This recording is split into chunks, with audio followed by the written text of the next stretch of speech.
हजारों साल पहले इस धरती पर एक ऐसी जड़ी बूटी का जिक्र मिलता है जो मृत्यु को मात देती है। एक ऐसी औषधि जिसने घायल योद्धा को मृत अवस्था से वापस जीवन दिया। वो थी संजीवनी बूटी। वही संजीवनी बूटी जिसका उल्लेख सबसे बड़े धार्मिक ग्रंथ रामायण में मिलता है।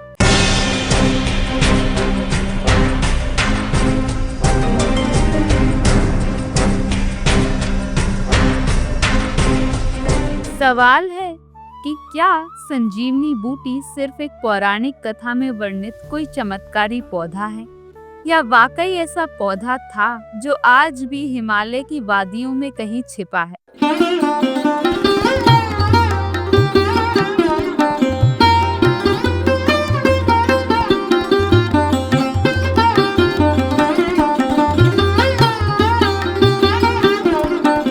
लंका का युद्ध अपने चरम पर था। रावण का पुत्र इंद्रजीत, जिसे मेघनाद कहा गया, उसने एक ऐसा बाण छोड़ा जो अजय माना जाता था। लक्ष्मण उस बाण से बुरी तरह घायल हो गए। उनकी सांसें धीमी होने लगी। राम का चेहरा पीला पड़ गया। भाई के बिना वो युद्ध की कल्पना भी नहीं कर सकते थे। लक्ष्मण के प्राण तभी बचेंगे अगर तुरंत संजीवनी बूटी लाई जाए। ये केवल हिमालय के द्रोणागिरी पर्वत पर मिल सकती है और सूर्योदय से पहले लाना अनिवार्य है। हनुमान जी तुरंत निकल पड़े, लेकिन जब वो द्रोणागिरी पहुंचे तो सामने था जड़ी बूटियों का अनंत जंगल।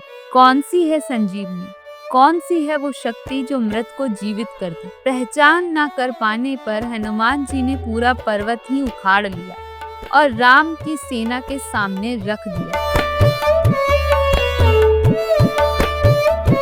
उस रात मृत्यु भी हार गई और अमर हो गया संजीवनी बूटी का रहस्य।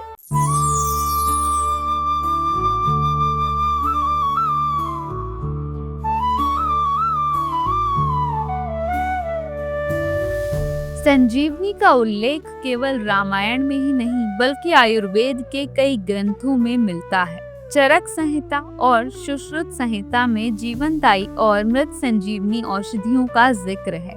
रसायनक तंत्र में इसे मृतक को जीवित करने वाली औषधि कहा गया।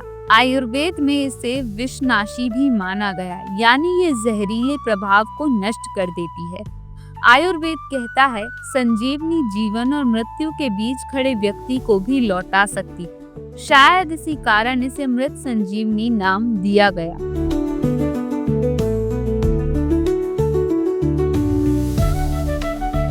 उत्तराखंड के चमोली जिले में आज भी एक पर्वत है, द्रोणागिरी।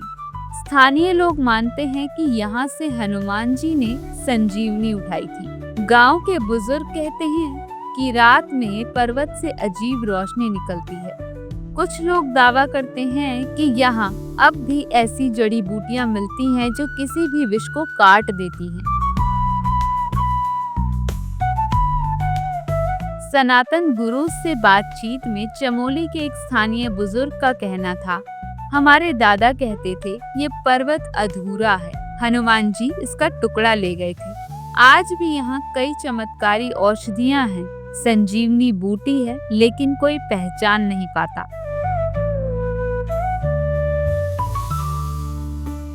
विज्ञान भी इस रहस्य को सुलझाने की कोशिश कर चुका है।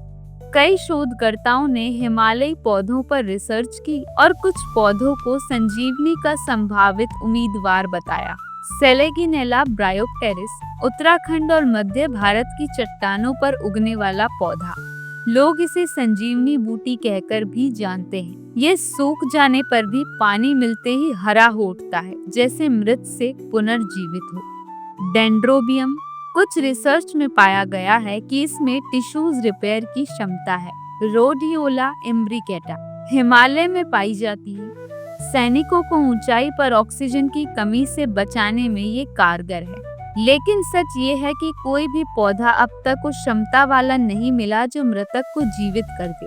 सवाल है कि क्या संजीवनी कोई असली पौधा था या ये एक प्रतीक था, आशा और विश्वास का। कई विद्वान मानते हैं कि संजीवनी कोई एक औषधि नहीं बल्कि कई जड़ी बूटियों का मिश्रण थी। कुछ कहते हैं यह ज्ञान का प्रतीक है कि हर बीमारी का इलाज प्रकृति में छिपा है।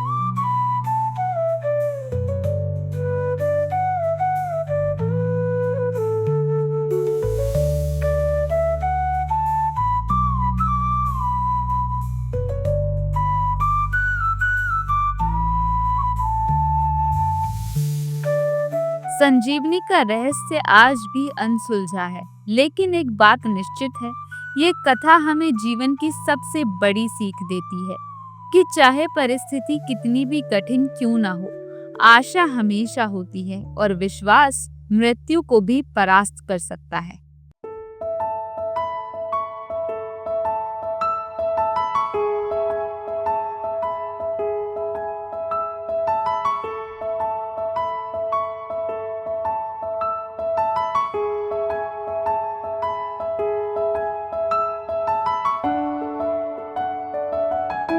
संजीवनी सिर्फ एक औषधि नहीं, ये जीवन, आस्था और अमरता का प्रतीक है। शायद आज भी हिमालय की किसी गुफा में संजीवनी छिपी हो, शायद कोई वैद्य उसे पहचानने की प्रतीक्षा कर रहा हो, और शायद किसी जरूरतमंद की आखिरी सांस में ये रहस्य फिर से प्रकट हो जाए।